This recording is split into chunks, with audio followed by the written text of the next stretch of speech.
অসমক কাছাৰৰ কাটিগড়াত পশুটিৰ মৃত্যু চেণ্ট্ৰেল হাস্পতালত মৃত্যু হৈছিল ৰমজানা বেগমৰ জিলাখনৰ স্বাস্থ্য যুটীয়া সঞ্চালকৰ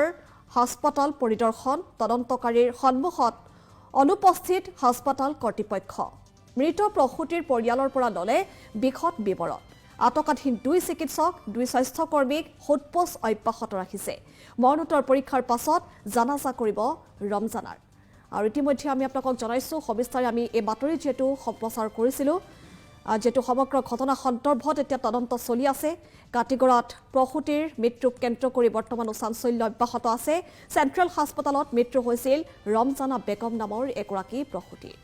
জিলাৰ স্বাস্থ্য যুটীয়া সঞ্চালক হস্পিটাল পৰিদৰ্শন কৰিছে আমি সেই দৃশ্যাংশ দেখুৱাইছো তদন্তকাৰীৰ সন্মুখত অনুপস্থিত আছিল হাস্পতাল কৰ্তৃপক্ষ মৃত প্ৰসূতিৰ পৰিয়ালৰ পৰা ললে বিখত বিৱৰণ এখন পৰ্যন্ত আমৰা যতটুকু পাইছি যাৰা যাৰা ৰিকভাৰি কৰতাম এৰা এখনো বাকি ৰয়েছে আমৰা আনাইতেছি খবৰ দিয়ে তাৰপৰ